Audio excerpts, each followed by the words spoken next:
मित्रों नमस्कार। आज हम बात करेंगे कॉकरोच के संदर्भ में टाइफाइड और पैराटाइफाइड की। भारत में टाइफाइड और पैराटाइफाइड नामक बीमारी बहुत आम है। दिल्ली, कलकत्ता और वेल्लोर इस रोग से सबसे ज़्यादा प्रभावित इलाके हैं। यहाँ पर हर 100 में से 1 या 2 व्यक्ति इस रोग का हर वर्ष शिकार बनते हैं। शायद ही कोई देशवासी हो जो इसकी चपेट में आने से बचता हो। भारत में इस रोग के प्रकोप का अंदाज़ा आप इस बात से लगा सकते हैं कि भारत में बुखार से पीड़ित हर 10 में से 1 व्यक्ति इसी रोग के कारण बुखारग्रस्त होता है। आजकल भी जबकि बहुत सारे एंटीबायोटिक बाज़ार में उपलब्ध हैं, 1000 रोगियों में से 2 रोगी इस रोग के मर जाते हैं। वैसे तो टाइफाइड और पैराटाइफाइड के लक्षण में कोई खास फर्क नहीं होता, परंतु टाइफाइड ज़्यादा घातक रोग है। ये रोग गरीबी के रोग कहे जाते हैं क्योंकि साफ सफाई और शुद्ध पेयजल की कमी इनके फैलने का मुख्य कारण है। उपलब्ध आंकड़ों के अनुसार हर 200 में से 1 भारतवासी वर्ष में एक बार इसकी चपेट में आ ही जाता है। लगभग 1.5 करोड़ लोग हर वर्ष इस रोग से पीड़ित होते हैं और 1.25 लाख लोग दुनिया भर में इस रोग से मर जाते हैं, परंतु इनमें से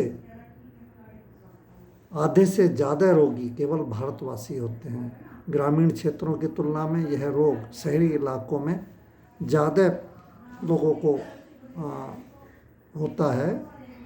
वैसे तो यह रोग कई कारणों से होता है, कई कारणों से फैलता है, जैसे कि दूषित भोजन, दूषित पानी, परंतु इसके अलावा कई कीट भी जैसे कि मक्खियाँ और कॉकरोच भी इसके फैलने का कारण हैं, जो इस रोग को एक घर से दूसरे घर तक फैलाते हैं।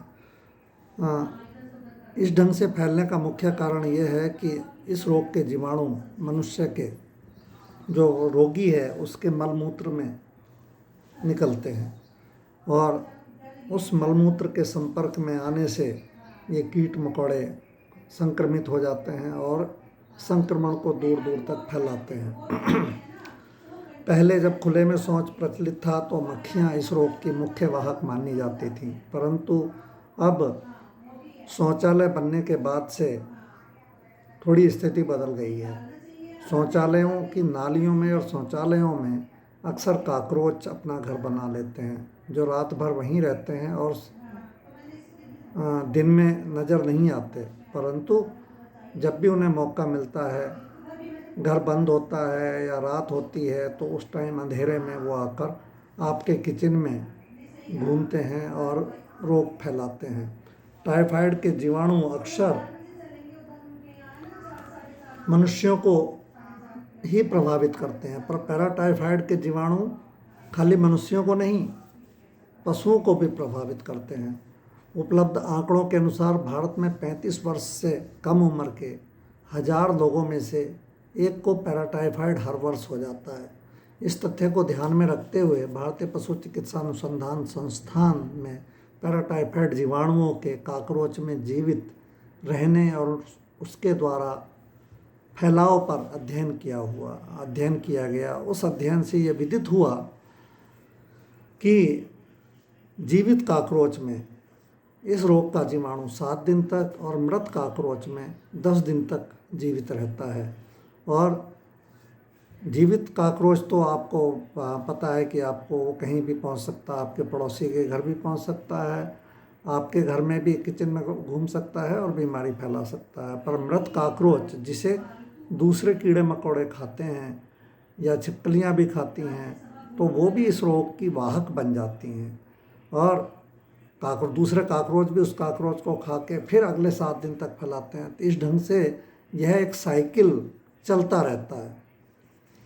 अब इस अध्ययन से यह भी अंदाज़ा लगता है कि क्यों अब यह रोग गाँव में भी फैल रहा है और क्यों शहरों में ज़्यादा होता रहा है। शहरों में कॉकरोचों की संख्या अक्सर ज़्यादा होती है। घरों की नालियों में और शौचालयों में अक्सर कॉकरोच देखे जाते हैं। तो मक्खियों के अलावा अब आपको ध्यान रखना है कि कॉकरोच भी एक मुख्य कारण हो सकते हैं इस बीमारी के फैलाव का। तो आप अगर टाइफाइड और पैराटाइफाइड से बचाव चाहते हैं तो आपको मक्खियों के साथ साथ कॉकरोच के कंट्रोल के बारे में भी सोचना चाहिए, और इन खतरों को जानते हुए आपको कॉकरोच से हमेशा सावधान रहना चाहिए। धन्यवाद।